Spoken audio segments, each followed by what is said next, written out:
You ready? What's up, all my chicken people? I'm Luke. I'm still Luke. I'm the boss. You screwed that one up.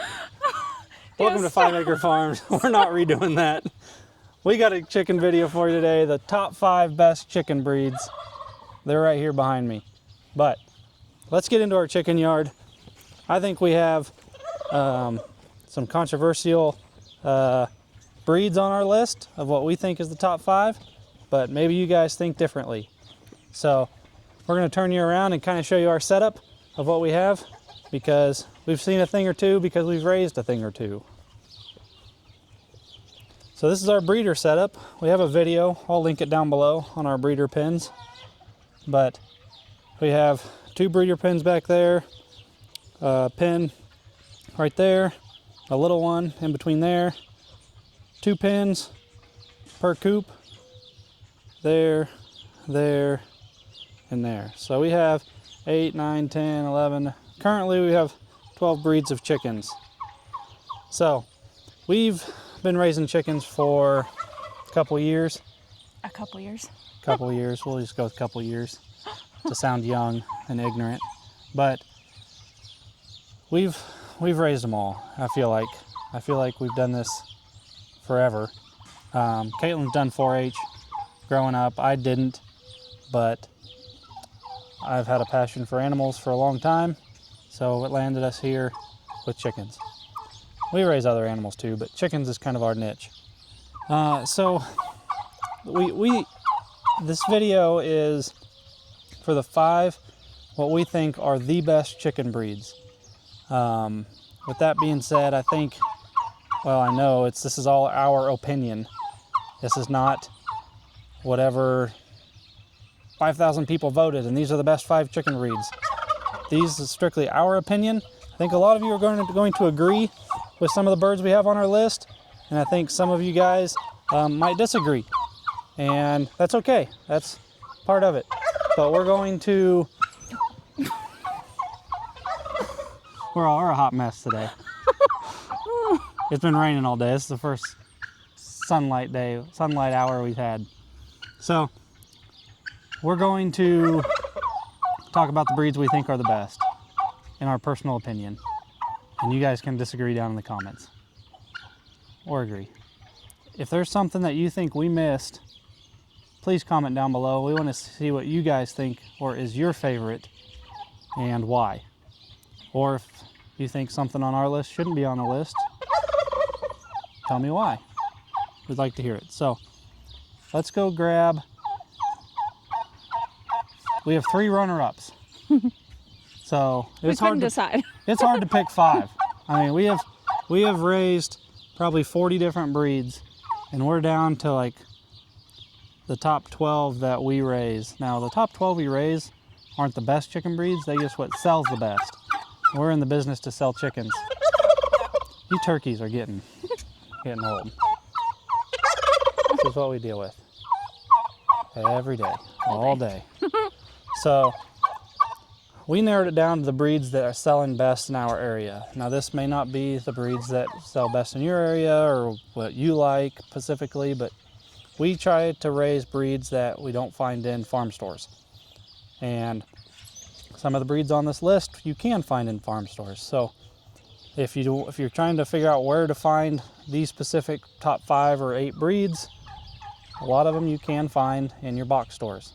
There's a lot of hatcheries that sell these too, but let's go grab number 8 on our list. We're not going to talk about 8, 7, and 6 that much, but we do have a few runner-ups because it is hard to find or narrow it down to just 5. So we'll be right back with number 8. Number 8 on our list is the Barnyard Mix.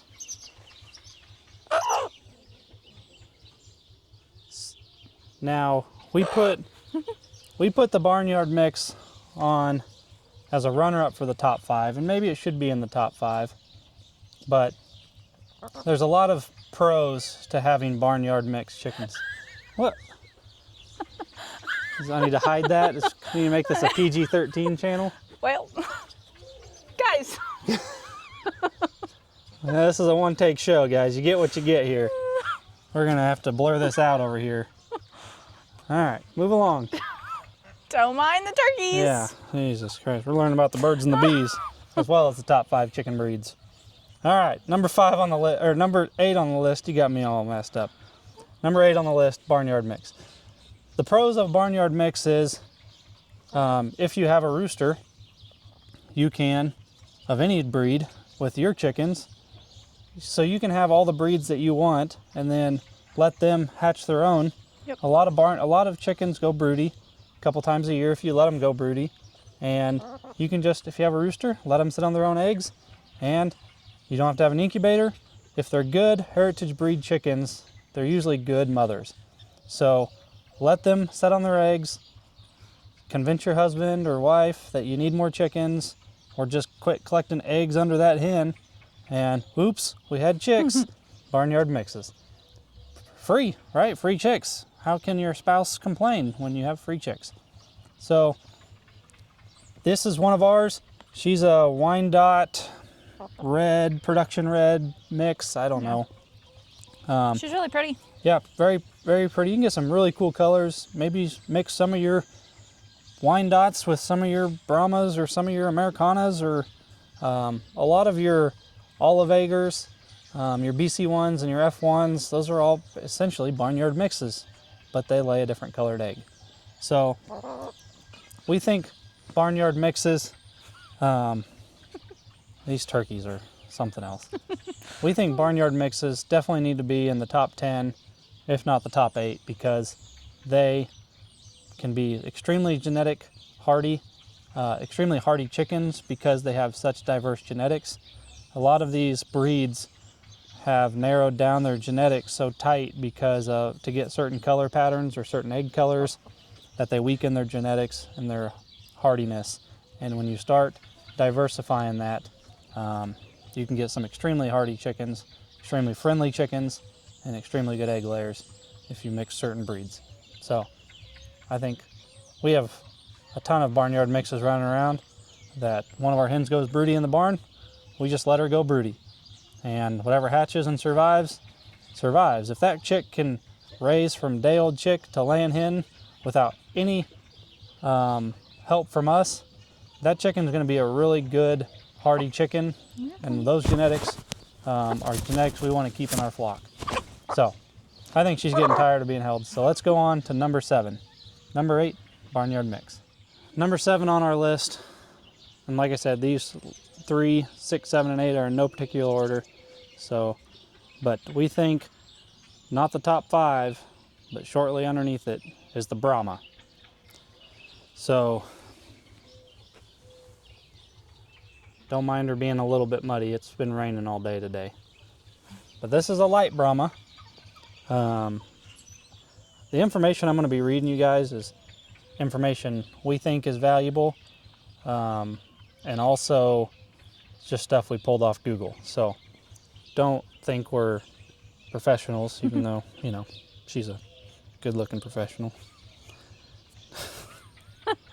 Yeah, we'll go with that. We have light Brahmas here on our farm. We also have blue partridge Brahmas, which are one of our favorites. They're a lot more rare. But the 3 colors that are recognized are buff, dark, and light. Dark Brahmas are probably one of the prettiest. They're super cool. Unfortunately, they just haven't gained traction like a light Brahma has or a buff Brahma. Light Brahmas are the most common, but we think they are awesome homesteading birds. They can be a great dual purpose bird because they are extremely big, and say you get roosters, you can butcher roosters. They just take a little bit longer to mature, so that's one thing you got to think about.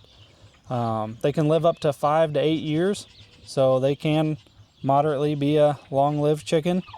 They lay about 150 to 200 eggs a year, which is standard. Winter hardy.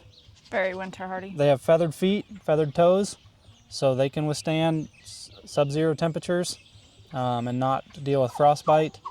They have short wattles and combs, so again, they can not get frostbite. the worst part about them, which is why they aren't in the top 5, is they take the longest to lay. These guys just 24 to 26 weeks to lay. And that is like not 8 to 10 months. Forever in chicken world. Yeah. There's chickens that weigh way sooner than that. But they're a really hardy chicken. If you live up north, I think these chickens are definitely worth having. For sure. So, anything you want to add to the Brahmas? No, they're friendly birds. They're a big bird. They sell really well. Yeah. They're just a great breed to have on the farm. I think everybody needs to have some Brahmas, especially if you live farther north or you get cold temperatures. Yeah. So, all right, let's get number 6. Number 6 on our list, not in any particular order, what I think everybody should have on their farm is a production red chicken. That's your cue to come in. That's a good look there. So a production red chicken comes in several different breeds. To understand what a production red chicken is that it is a cross between 2 different breeds to make a auto-sexing breed, feather sexable at day old. And these hens are just egg laying machines. That's their whole purpose in life, is to lay eggs. And not be held. And not be held. These guys, this lady's been out on pasture for a while, and so she wasn't very happy to come be contained. So the production reds, there's a lot of different names for them. This one's an Isa Brown. They come in cinnamon queens, bovines, red stars, red sex links. There's a lot of different variations.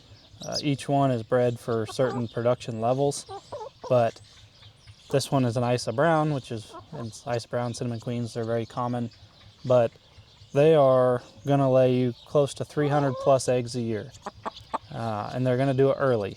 That's the best part about these breeds, is they're going to start laying at close to 14 weeks old. And the downside is they lay early and they crank out a ton of eggs for the first couple years, and then they start dying off pretty quick. Not death-wise, well, their life expectancy is 5 to 10 years, or 2 to 5 years. Yeah. But after their first couple years, their production starts going down, unlike some of these other breeds that continue to produce for multiple years afterwards. So, again, if you guys are just wanting to get eggs, and that's your sole purpose of getting eggs, production reds are what you want. So I think everybody should have a couple production red chickens on their farm, because, like I said, if you got a bunch of kids in your family or you really like to eat eggs, get a couple dozen of these suckers and you will be fed all year round. You never have to worry about your chickens taking breaks, and you can almost guarantee an egg a day out of them. So they lay a good sized brown egg too. Yeah, they get eggs. Large to extra large brown eggs. So, all right, now let's get into the top 5, which is what you're here for. I don't know, Mr. Gobbles over there is just not happy we put him in the barn. Coming in at number 5, which I think is just a solid chicken, just an all-around good chicken to have on the farm, but there's a reason it's at number 5, is the Leghorn.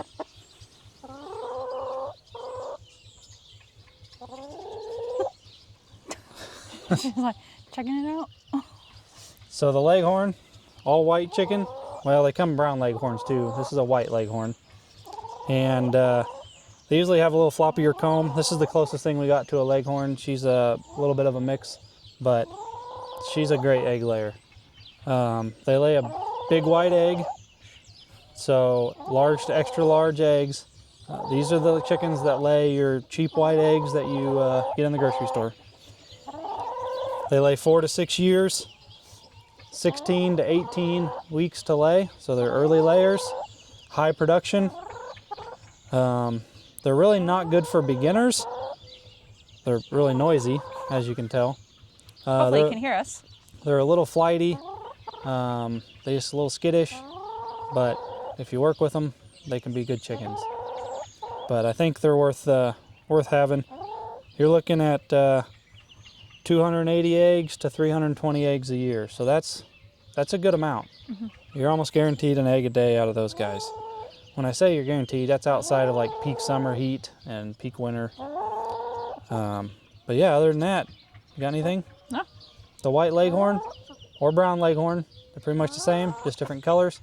But there's a reason these guys are used in production facilities, because they're awesome egg layers. But I think if you're wanting to add color to your dozen of eggs and you need a white egg layer, Leghorns are some of the one of the most common white egg layers you can have access to. You can find them in the stores. A lot of people raise them, and yeah, they're going to fill your carton every single day. All right, that was number 5. On to number 4. Number 4 on our list, which I think every farm needs, is the Ameraucana.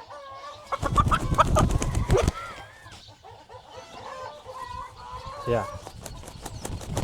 The reason they're number 4 is because they're flighty. They're a good fan. Yeah. So the Ameraucanas, we're going to kind of blanket Ameraucanas with Easter eggers and olive eggers, because they're essentially all the same bird. To get olive eggers, you need to mix an Ameraucana with a Moran or Welsummer or something to get an olive egger, but they usually have flighty characteristics as well. But not always. But Easter eggers are usually sold as pretty much Ameraucanas with an I. These are Ameraucanas with a U. These are true Ameraucanas, and they come in several different colors. Wheaten, lavender, which is what she is, blues, whites. Splash, right? I don't know. There's a couple different colors. Lavender sells really good for us, and I think they're really pretty. But they're a great chicken. They're one of our favorites. We've probably had them the longest, not lavender specifically, but Ameraucanas in general. Blue egg laying Ameraucanas, and they're just great birds. The only downside is if you're going to try to contain them, you need to have them in a coop with a top to it, because a fence is nothing. Does not matter to an Ameraucana. They are extremely flighty, sometimes skittish. Yeah. Unless you work with them. This is relative to how much you handle your chickens from chicks to adults. But for us, we don't have time to handle 1,000 chickens a day, so they're flighty.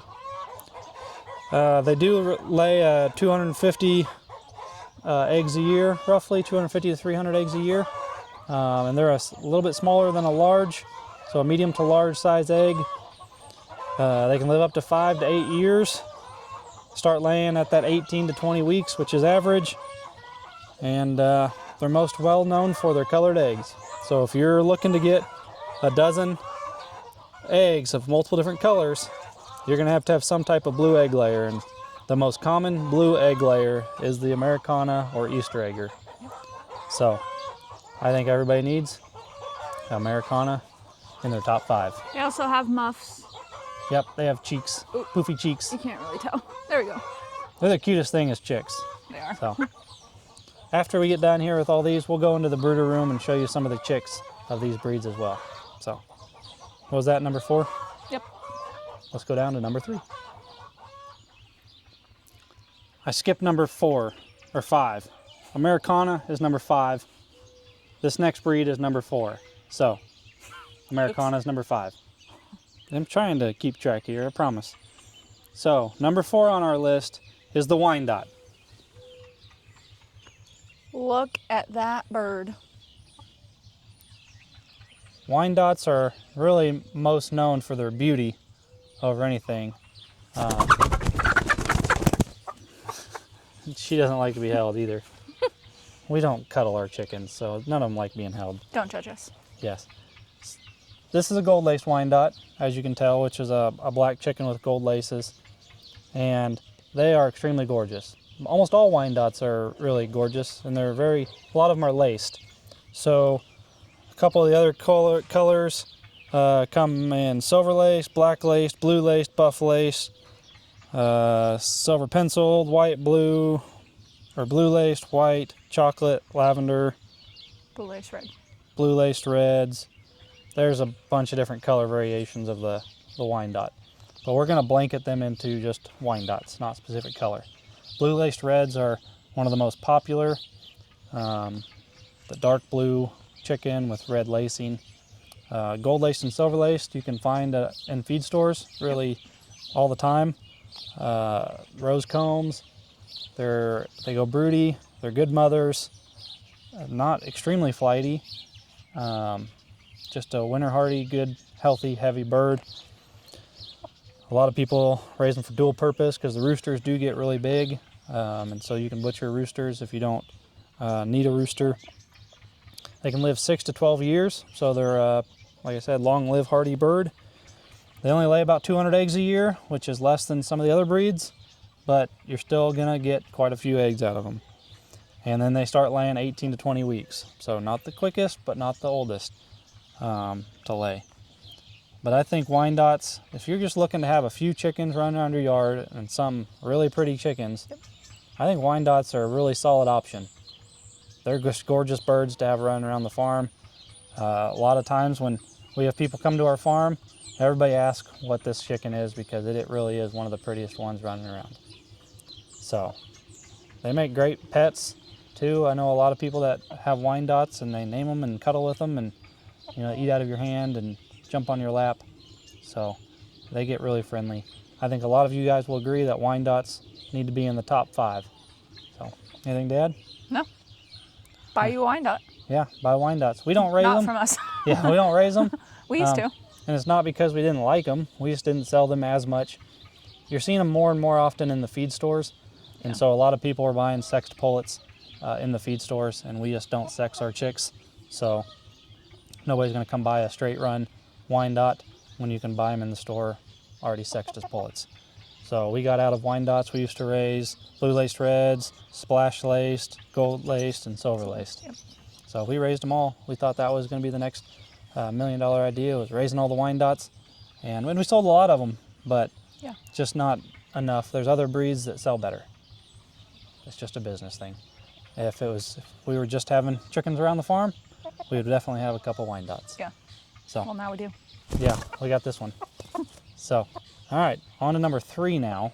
This was number 4. Ameraucanas were number 5. So I think you guys will be shocked about number 3. So let's go get number 3. Number 3 on the top 5 list of our opinion 3 best chickens.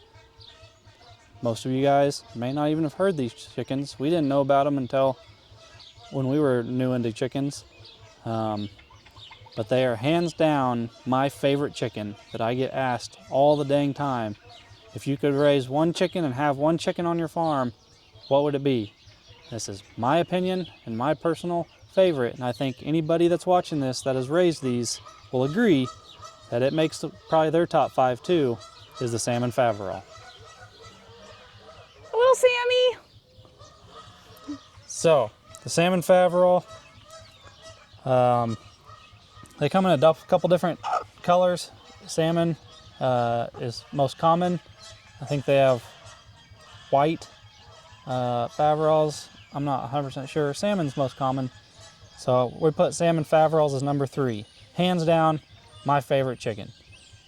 Why? Because they're extremely docile. If there's ever a chicken that I need to go get or need to show somebody, or if I want a kid to touch a chicken or pet a chicken, the salmon faverolle is always the chicken I go to. And we don't hardly ever handle our chickens. You can see how chill she is. The downside with them is they're super chill. So if you're going to have a flock of established chickens and you're going to introduce a salmon faverolle, they're going to get picked on because they're never going to pick a fight and they're never going to engage in a fight. They're always going to back down, cowered down, and run away, most likely. So the interesting things about them is they have the beards and the muffs. They got that little beard, squishy, squishy, squishy. Yeah, the beards and the muffs. I know, we're talking about you. And they got 5 toes. Oh, we gotta show them your toes. Her feet's dirty. 5 toes, kind of like Silky. She has an extra toe. He's like, why am I upside down? They lay a light tan, or what Google says, a creamy brown. whatever that is. Not pink. Not pink. Every year, we have multiple people that want to have their colorful egg carton, and they want salmon faverolles because they lay a pink egg. Just because their name is salmon does not mean they lay a salmon colored egg. They do not lay pink eggs. Go to Walmart, get your Easter eggs, and have your pink egg. This does not lay a pink egg. So stop asking me for a pink egg laying chicken. They do lay a different color of brown, a creamy brown. It has kind of a pink hint, I guess. Salmon hint. But it's definitely not pink. Definitely not pink. So, they're a medium to large egg. 180 to 240 eggs a year. Not the highest, not the lowest. They make great mothers. They go broody. They raise their own chicks very well. Very good winter layers. That's one thing about these guys is during the winter, our silkies and our salmons seem to lay all winter. And that's just how it is. And they start laying at 16 to 20 weeks, which is pretty standard. And what's really good about them is if you do hatch them, you can feather sex them at just a couple weeks old, which is nice. Because if you want to get rid of roosters, you can get rid of them early. You don't have to wait 3-4 months to tell if it's a hen or a rooster. Within the first couple days to the first few weeks, the males don't look anything like this. They're like a black with a yellow. They're gorgeous, cream colored, very handsome roosters, very docile roosters. Very docile. I think they would make a good protecting flock rooster, but they're not going to be extremely aggressive towards probably predators. They're probably going to get, if it came down to a fight with a hawk.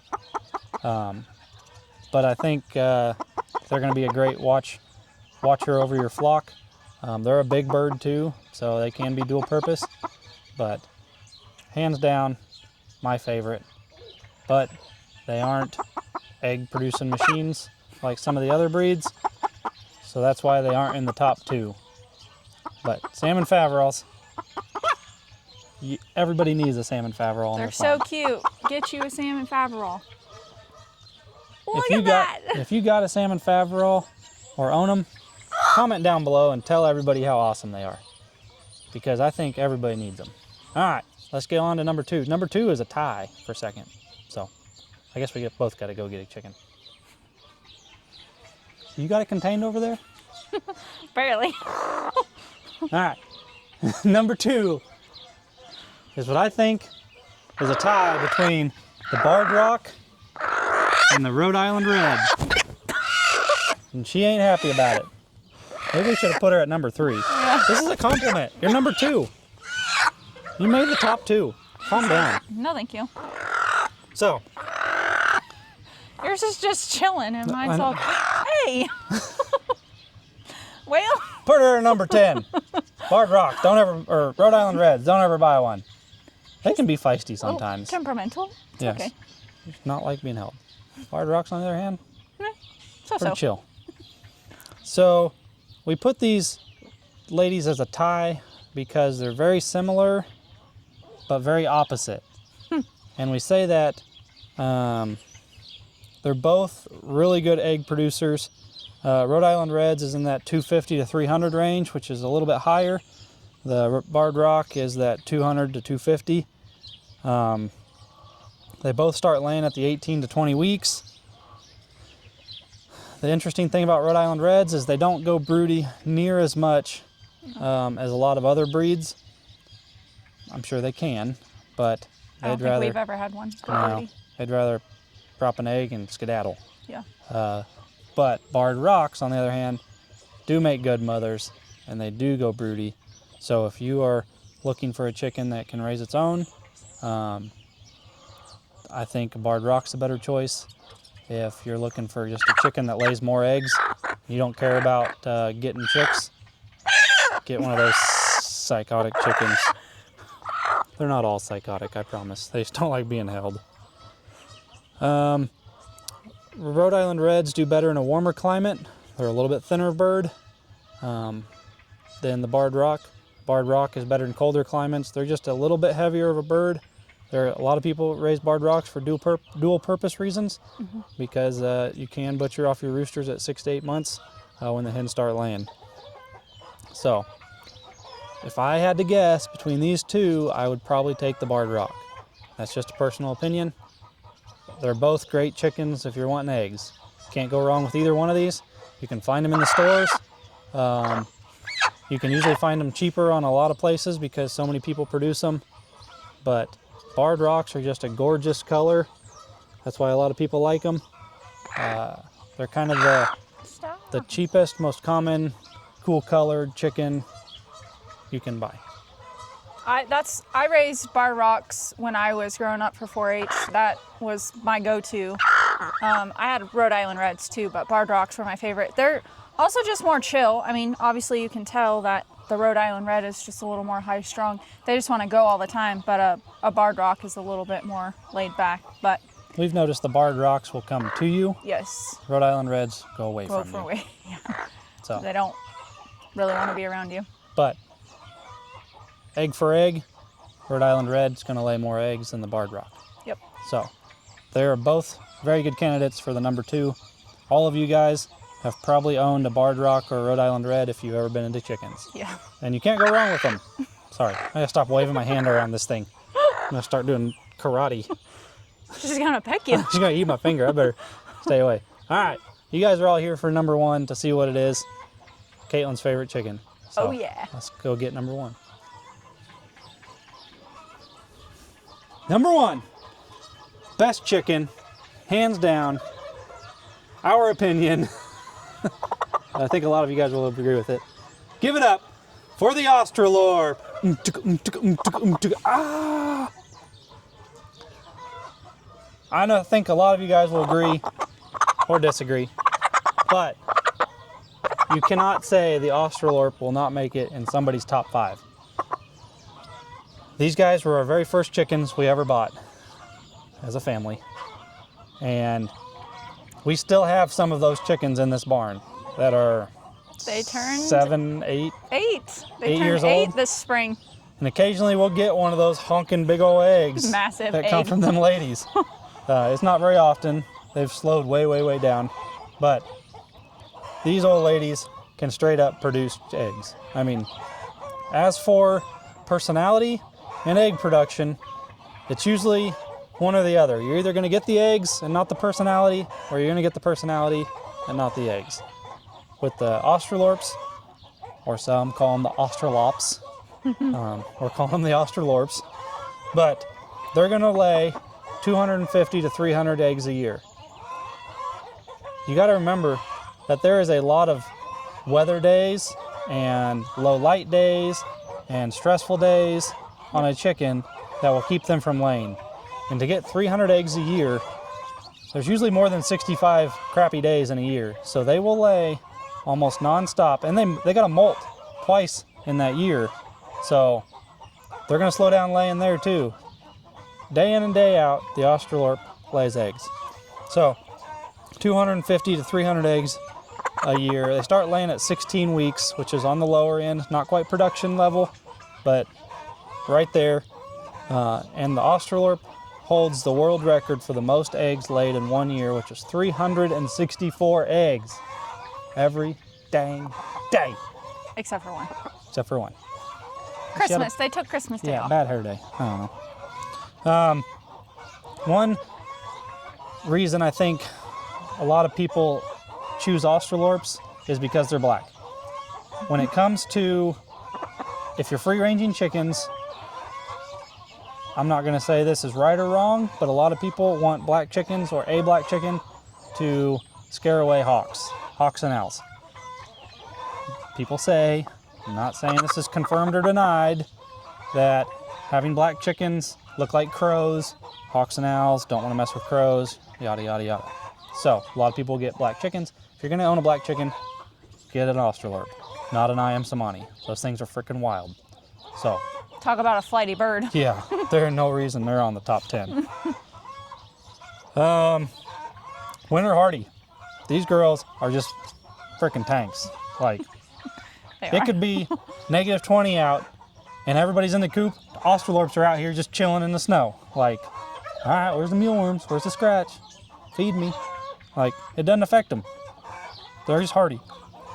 Extremely, extremely friendly. If you hand raise these, you will have a dog-like pet. Karen. Like, yeah. We have a chicken named Karen. She's not mean. No. But she was a little spicy when she was younger. She's come around, but she's a great chicken. You yell her name and she will come running and she'll follow you around. It's funny. That's saying a lot when we have like 1,000 birds on our farm. Like, that's the one chicken that gets a name, is Karen, the Australorp. This is not Karen, but this is not Karen. We have a couple other old ladies in there that are from our OGs that Caitlin will never let me sell, and I'm okay with that. They're just a bunch of freeloaders. They give us one frickin' goose egg every 2 weeks. But they're nice. They're friendly. They're never in the way. They're never getting into something they shouldn't get into. They're never jumping on the side by side. They're never pecking at you. They just kind of follow you around and just kind of growl at you, just like ready for treats. Extremely friendly. And they can live 6 to 10 years. Now, you're not going to get eggs all the way out to maybe 10 years. Maybe, maybe not. Keep the high protein. Keep them healthy. Don't force them to lay 365 days. Let them lay on natural light.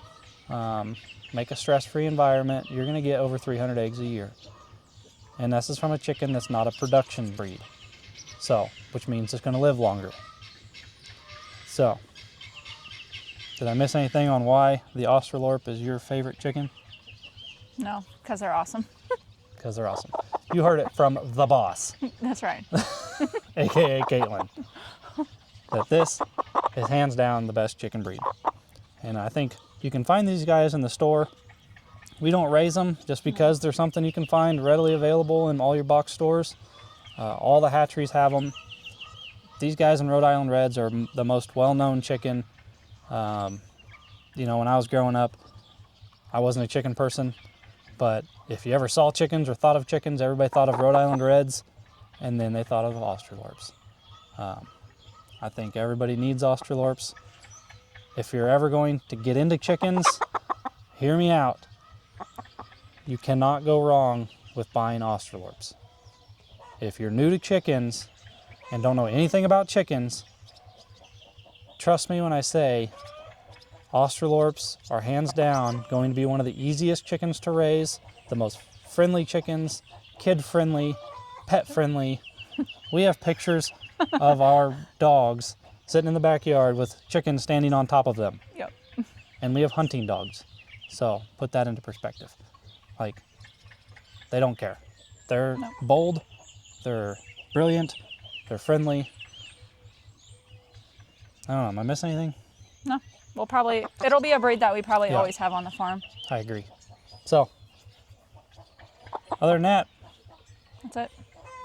That's our opinion. That's our opinion. So, if you like this video, comment down below what you think we missed, or what your opinion is on the best top 5, or one you think we should have put in the top 5. And maybe we'll make a follow-up video, but I think a video we're gonna do is the top 5 worst chicken breeds. And man, have we raised some winners over the years. So I think that'll be a good one too to watch out for. I might have to wait for another auction so I can buy some of those chickens, because there's a reason we don't have them on the farm. Yeah. Is because they're on this list. So that'll be another video for another day. Other than that, you know the deal. We love you guys. Please subscribe if you haven't. Comment down below. Don't haggle with your egg supplier. Buy your chickens local. The boss says peace out. We'll see you guys.